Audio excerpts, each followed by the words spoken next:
క్రైస్తవుడు ఎప్పుడైనా దేవునితో ఈ రిలేషన్ని కొనసాగించాలి అంటే మొదట నీవు అన్ని విషయములో జాగ్రత్త వహిస్తూ దేవుని యొద్దకు వెళ్ళడం నేర్చుకోవాలి, మందిరానికి వెళ్ళడం నేర్చుకోవాలి, ప్రార్థనలో ఏకీభవించడం నేర్చుకోవాలి, మోకరించడం నేర్చుకోవాలి.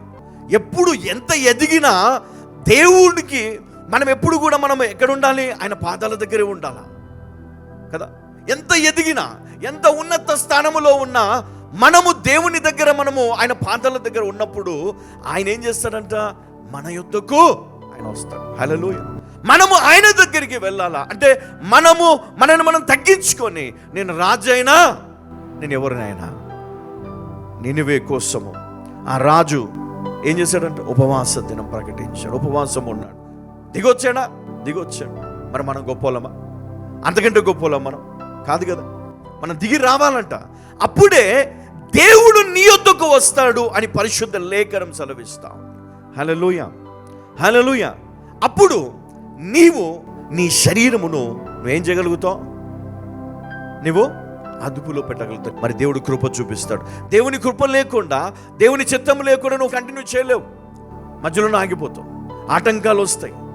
స్పిరిచువల్ ఎప్పుడైతే ఈ ఆత్మీయ జీవితంలో, ఆధ్యాత్మిక పోరాటములో, స్పిరిచువల్ వార్ అంటారు దీన్ని, దీంట్లో ఎప్పుడు కూడా మనము విజయము పొందడానికి మనకు ఏం కావాలా? ఏకాగ్రత కావాలా, మెడిటేట్ చేయాలా, మన మైండ్ని, మన బాడీని మనం కంట్రోల్ చేయగలగాల. అపోస్తలుల కార్యములు 13వ అధ్యాయం 2వ వచనాన్ని ఒక్కసారి మనం చదువుకుందాం. వారు ప్రభువును సేవించుచు ఉపవాసము చేయుచుండగా, ఏమంట?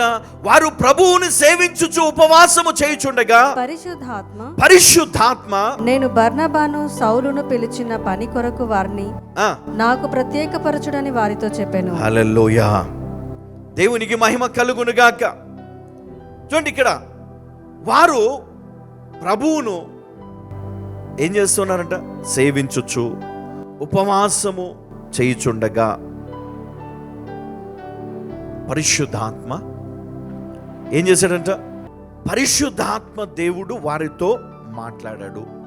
ఇక్కడ పరిశుద్ధాత్మ మాట్లాడడం అంటే ఖచ్చితంగా మాట్లాడతాడు, సూచనలు ఇవ్వడు. హల్లెలూయా కదా.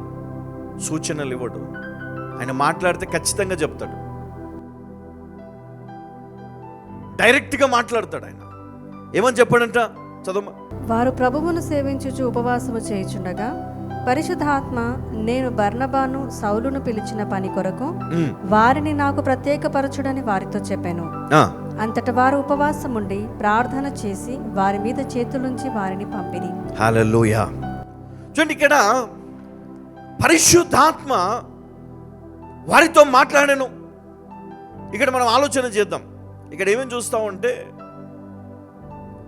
మార్గాన్ని మనకు బోధిస్తాడు. మార్గాన్ని మనం ఏం చేయాలా, మనం ఏ విధంగా మనము దేవుణ్ణి ఘనపరచగలం, ఏ విధంగా మనం ఈ పరిచర్య చేయాలి, ఏ విధంగా ఈ సమస్యను మనం జయించాలి, మనం ఏ మార్గము గుండా వెళ్ళాలి, శత్రువుని ఏ విధంగా జయించాలి, మరి ఇలాంటివి అనేకమైనటువంటి సంఘటనలు. మరి పరిశుద్ధాత్మ దేవుడు కొన్నిసార్లు ఏం చేస్తాడంటే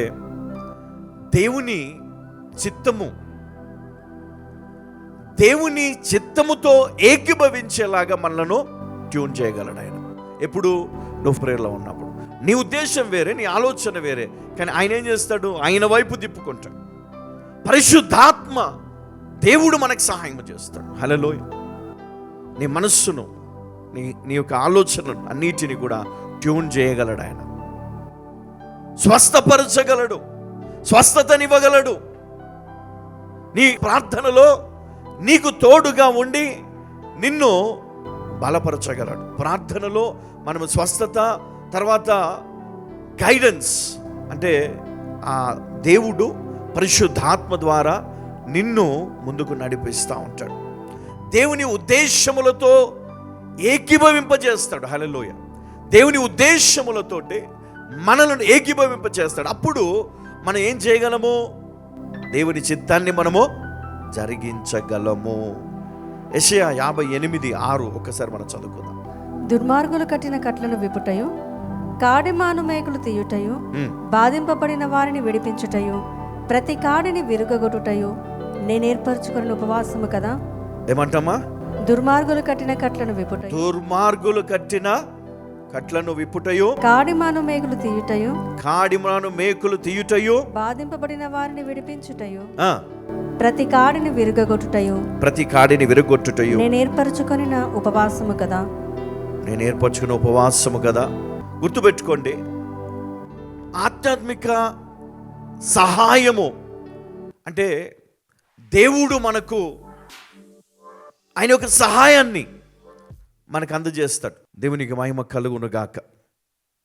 ఆయన ఉద్దేశములు ఏవైతే ఉన్నాయో మరి వాటిని దేవుడు తప్పక మన జీవితంలో జరిగిస్తాడు. వీటన్నిటికీ కారణమైనటువంటి ఈ సాతాను ప్రభావములను ఆయన ఏం చేయగలడు? వారిని విడిపించగలడు, వారిని కాపాడగలడు. అంటే ఈ యొక్క సహవాసములో, ప్రార్థనలో మనం ఎప్పుడైతే దేవుని యొద్దకు వస్తున్నామో, ఎప్పుడైతే మనం దేవుని సహవాసంలో మనము పెరుగుతున్నామో, ఎప్పుడైతే మనం బలపడుతున్నామో, మెల్లిమెల్లిగా మన జీవితంలో మరి ఏమేం పొందుకుంటున్నాం? దేవునితో సన్నిహిత్యాన్ని, తర్వాత ఆత్మీయ జీవితాన్ని, తర్వాత క్రమశిక్షణ, తర్వాత శరీరేచ్ఛలను మరి మనం జయించడము, తర్వాత స్వస్థత, తర్వాత మరి ఆ మార్గములో మనము ఏ మార్గములో వెళ్ళాలో మరి ఆయన బోధిస్తాడు మనకు, ఆ మార్గము గుండా మనం వెళ్ళాలని. తర్వాత అన్ని విషయంలో ఆధ్యాత్మిక సహాయాన్ని దేవుడిస్తాడు. తర్వాత మనకు తెలియకుండానే పరిశుద్ధాత్మ ద్వారా మన జీవితంలో అనేకమైనటువంటి మార్పులను తీసుకొని వస్తాడు. మనకు రక్షణని ఇస్తాడు, మనకు కంచెగా ఉంటాడు. మరి అదేవిధంగా మనం చూస్తే కీర్తన 51:10 మరి దావీదు చేసినటువంటి విజ్ఞాపన ప్రార్థనలో మరి 10వ వచనం ఒకసారి మనం చదువుకుందాం. దేవా, నాయందు శుద్ధ హృదయము కలగజేయము, నా అంతరంగములో స్థిరమైన మనస్సును నూతనముగా పుట్టించుము. అంతరంగ స్వస్థత, హృదయ నూతనత్వాన్ని మరి కలగచేస్తుంది. ఏం చేయగలడు ఆయన?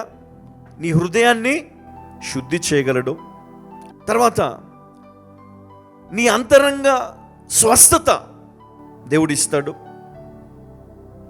స్థిరమైన మనస్సును నూతనముగా పుట్టించుము అని ఇక్కడ ప్రార్థన చేస్తా ఉన్నాడు. మరి దేవుడు మన హృదయాన్ని, మన మనస్సును నూతనపరిచే దేవుడు. అంటే మన ఆలోచనలన్నీ కూడా దేవుడు మార్చేస్తాడు. చనిపోదామని అనుకున్న వ్యక్తిని నువ్వు బ్రతుకుతావు అని దేవుడు వారి హృదయాన్ని మారుస్తాడు. దానికి కావాల్సినటువంటి ధైర్యాన్ని దేవుడిస్తాడు. మరి వారు ముందుకు వెళ్ళడానికి కావాల్సినటువంటి ప్రోత్సాహమును దేవుడిస్తాడు. హల్లెలూయా.